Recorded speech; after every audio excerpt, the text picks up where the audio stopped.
I'm a failure. I own it and I appreciate it. Now, what does that mean? And, I think a lot of people have a difficult time admitting failure because when you think about failure, you think there's something wrong with you. You think there's something you haven't done well. You think there's something that you messed up with or effed up with. And it's one of those things where I think a lot of people beat up on themselves. And I did too. I was so hard on myself and I was such a perfectionist and I was such a, I would spend, I don't know how long just beating up on myself for something I didn't feel like I did well or well enough. Or when something bad happened, I would blame myself. When something, I don't know, there were so many ways that in the early years of my life, I considered myself to be a failure, even though I was always really hardworking. I was always an achiever. I was always someone who did the best I could. And yet I never felt like I measured up. I never felt like I did enough. I never felt like my best was good enough until I started realizing that every failure actually makes me better. Every failure gives me an opportunity to learn. Every failure is actually the next beginning to your next success. And it's one of those things where I think most people forget that there is something bigger than themselves. There's something else that is helping guide you along the way and help you realize that sometimes we need that redirection. And, we used to, joke with those early GPS systems when they would say redirect and it would redirect and then we'd go down a different path. Well, sometimes our failures are redirections or maybe even, what's another word for it? A retweak or a refinement of what we were already doing. And sometimes we have to look at, wow, had I not, quote, failed at this, I wouldn't have opened up into this. I wouldn't have gotten to the next level. Now, we can talk about all of the authors that have pitched their books to hundreds of publishers and they kept feeling, quote, feeling they didn't get a bite. They didn't get someone accepting it. And then it took one bite later on, and then it's a bestseller. J.K. Rowling's, a lot of the Stephen King books, a lot of the authors that are out there had to pitch many, many times before they found a success in who ever chose them. Now, I'm thinking also about Jack Canfield, the Soup for the Soul in books. He pitched to over 400 publishers before the first person actually said, "Hey, yeah, let's publish this." And then look at what he's done. He actually has a kind of a huge market on the self-help kind of network. And so you have to kind of think about, okay, what I do, am I really failing at something? If I have to change an idea, if a business I open doesn't work, is that really a failure? Is a marriage really a failure if you go through divorce? If, do you really fail with your children? I mean, there's all different ways we can, quote, fail, but the only real way that our soul fails is if we fail to learn, if we fail to evolve. And that's what evolution is all about, is taking what you learn and moving it forward, refining whatever you do to take you to that next level. I want to go back to Darwin for a minute. I have talked about, I've been obsessed with evolution for as long as I can remember. And, when I visited the Galapagos Islands, that's hard to say when you're not thinking about it, the Galapagos Islands, in 2019, it was December of 2019. I was so thrilled to be literally a 5-minute walk away from his research center and on the main island. And I stayed at a little boutique hotel so I could kind of be off the beaten track. Now, granted, in the Galapagos, there's not a beaten track. It's a very subdued set of islands, which is really beautiful and wonderful. But I had this little boutique hotel, little 5-minute walk. I went every day to the Galapagos Island Research Center for Darwin. I think it was called the Darwin Center for Research or something like that. It was free. You could go in every day. You could make donations, but it was free. You didn't have to pay anything. And I walked in. Every day I spent a different period of time at one of the different installations, and there was this one plaque that just jolted me because I talk about evolution all the time. But everybody remembers Darwin as the person who said survival of the fittest. So in other words, the species that survive, the ones that are strongest, are basically the ones that move on, the ones that continue. And yet, about halfway through his career, he actually changed that. And I love this. He changed it to say it wasn't about those who were strongest, it was about those who adapt the best. So think about this. We remember him for one thing, but really, when we think about what his meaning behind his work was that no, the species, the animals, in this case, the humans who adapt the best are the ones who survive, are the ones that thrive, are the ones that go on to have a successful experience. So think about this. If we let every failure take us down, are we adapting? No. If we let every failure take us down and we don't take what we've learned, are we failing? Well, we are failing our souls if we don't learn. But that's where a lot of kind of that repeat kind of thing comes up. If you think about how many times you've been faced with the same kind of challenge throughout your lifetime, it's same kind of theme, same kind of lesson, same kind of hurdle that you need to get past. It's because the universe is giving you another chance. The universe wants you to grow. The universe wants you to learn, and it is going to give you every chance possible to take what you've learned, put it to use in a different way, take that adaptation seriously, and take it to that next level. And so it's not necessarily the strongest, the best. It's basically those who keep with it, those who keep with that path. I think about how many times I have failed, and I've had recent conversations with my best friend about this. It's like, man, I look back and I think about all the things I've tried that haven't worked, all the things that kind of got some traction but didn't get anywhere. And is it worth, me diving in and doing this next phase of what I feel like I'm supposed to do? And so I'm on this kind of interesting introspective path right now. But I also told her it's really interesting to look back over my 56 years and look at what I've, quote, failed with and realize if I hadn't have, quote, failed in this part of my path, I wouldn't have opened up this path and I wouldn't have opened up this path. So for instance, when I took the job at the medical center here, I thought it was going to be the thing. I thought it was like the best thing ever, that it was the greatest opportunity. And within a year, I hated being there because it didn't feel valued. I didn't feel like I was making the impact that I knew that I could make. I was being dismissed. Being a psychologist amongst 56 medical providers, it's a gig. And so it was one of those things where after about 4 years of blaming myself and thinking I was, not somehow fitting in enough, which I wasn't, I finally decided to go into private practice. And what was really interesting is I never thought that I failed at being a professor, but I did know I would fail myself if I stayed in a situation that wasn't aligned with who I was and who I could be. So think about this, or rewind this video if you need to. Think about this. The only way our souls can fail is if we fail ourselves. In other words, if we don't take care of ourselves, if we don't put ourselves into that situation where we create a situation to align ourselves for radiant living. And when I say radiant living, I just mean aligning with who we truly are. Because when we align with who we truly are, things happen, things explode, things just open up. And sometimes the universe does have to redirect us if we are not aligning ourselves because we aren't paying attention to what is aligned or what is misaligned. And so sometimes we have to have that sort of GPS system tell us, oh, you've got to redirect. Sometimes that comes in the form of what could be perceived as failure, but what it is the universe trying to take care of us in a way that it redirects us into opening ourselves up into that path that takes us back to an aligned state. So I think about leaving the medical center. Within a year, I was already opening my holistic health center. And 4 years later, 5 years later, I was closing the holistic health center. Why? Because basically I realized, yes, because I could have continued that process, just because I had lots of employees. I had 18 employees at one point.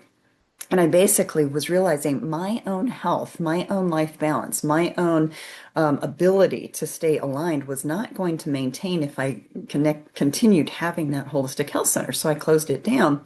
But again, I didn't call myself a failure. I didn't see that as a failure because I was not failing myself. I was taking care of myself once again. And yet, had I not opened that holistic health center, I would have never had my soul health model, which is known by thousands of people around the world. This is one of those things where you have to look at how every step of the way that might look like a failure might actually be leading you to your next success, your next part of your evolution, your next part of who you are. How many people have had terrible relationships in the beginning, and then they learned what they were supposed to learn so that they could go on to have much better relationships?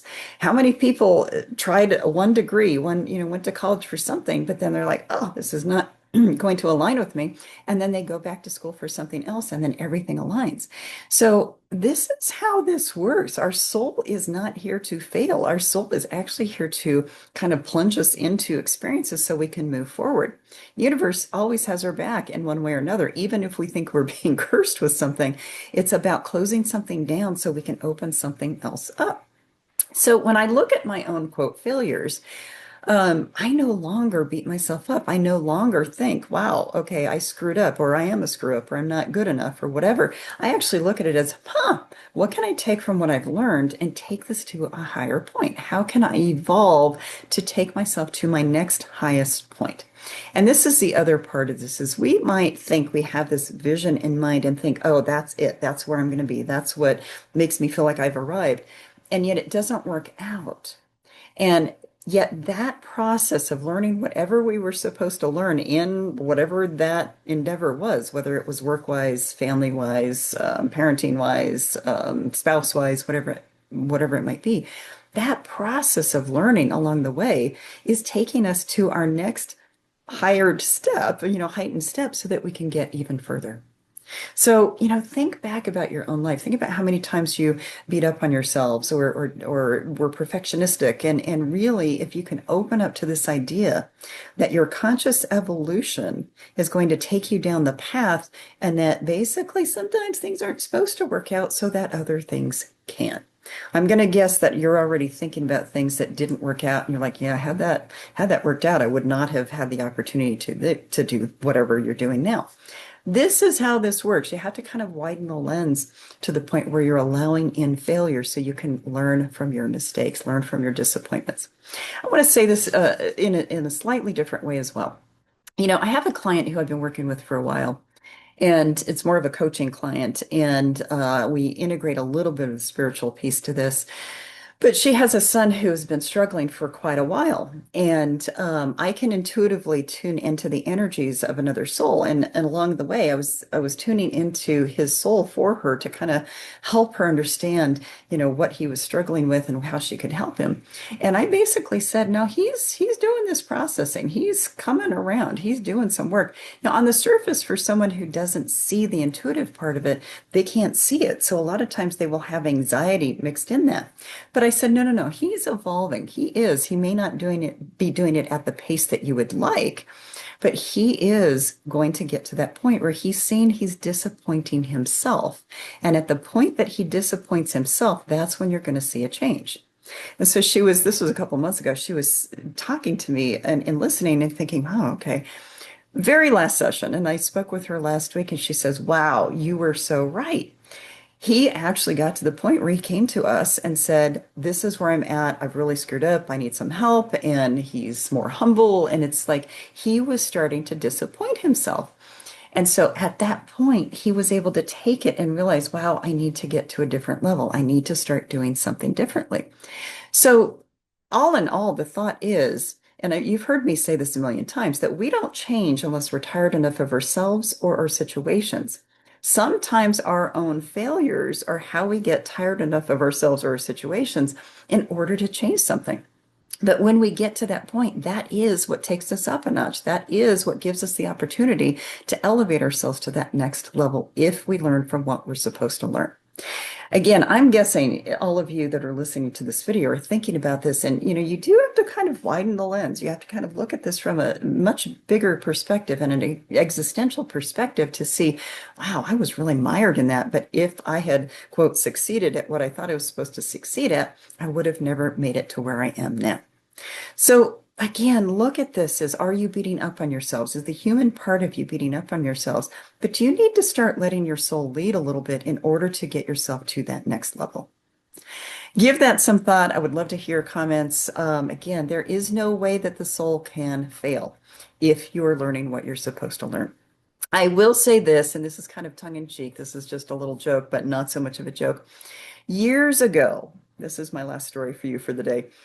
Years ago, I was working, and this was right when I went into private practice. I was working with someone who came to me and she had four businesses. She was a workaholic. She was working like every second of the day.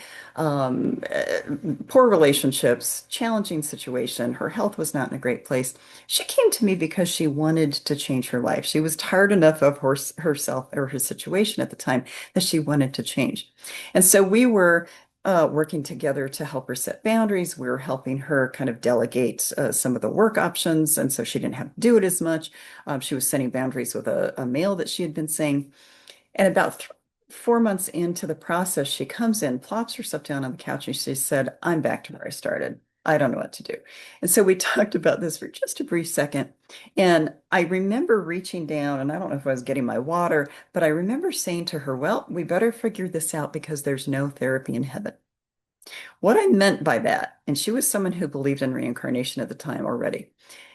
But what I meant by that is, well, we got to get this figured out because if we don't figure things out in this lifetime, you can be certain you're going to come back in the future lifetime and try to figure it out. In other words, your soul will not be complete with the lessons you're supposed to learn if you don't attend to whatever those life lessons are. You're going to start all over again in your next lifetime in one way or another and have to relive those experiences until you get it right. So this is how it not only happens in a single lifetime that we have to pay attention to what our quote failures are. We have to recognize that whatever we're not learning in this lifetime, we are going to be taking into that next lifetime in one way or another. Whether it's a relationship dynamic, whether it is something we haven't done to take care of ourselves, whether it is some guilt that we have in this lifetime that we're going to have to somehow figure out in a different lifetime. This is how these karmic strands carry over into a next life. And again, I call them karmic strands because it's energetic. And once you solve the equation, once you learn your lesson, that karmic strand just dissipates and then you are no longer held to that kind of lesson. Same thing with our failures. If we don't learn what it is we're supposed to learn, they're like micro karmic strands. If we don't learn what we're supposed to learn along the way, we're not getting where we're supposed to be, and we're going to, in one way or another, be introduced to the next opportunity to learn it. So think about this. There's no therapy in heaven. There is nothing we can do after we leave this lifetime, in between lifetimes, that is going to change things. And so it actually motivates and spurs people on to start making change and taking ownership of what needs to be changed in order for them to get to the next level. So I kind of joke about it. Yeah, we've got to get this figured out because the in-between life is not going to get you there. If you don't want to come back learning these lessons again, let's get to it. Same thing in general. Let's get to it. Let's do this conscious evolution thing. And as I've said many times before as well, evolution never happens as fast as we'd like it to, and it never happens in a straight line. So we're going to have times where we're thinking, gosh, I'm grinding along. This is sludge. I can't get through this. And we're going to have all these detours. We're going to have all these kinds of things that are there to teach us as well. But the end goal is our soul's evolution. The end goal is that radiant living, getting ourselves aligned to the place where, like, well, I'm pretty good with all of the branches of my soul health model, branches of life, and getting us to that place where, you're kind of good with yourself and the universe is good with you. Otherwise, you're going to have the human condition continue to introduce you to challenges. So think about this. Let me know what you think. I'd love to hear your thoughts. Have a wonderful day and let's go do this evolution thing. Let's forget this failure. Let's move beyond it and get to that next level. Bye-bye.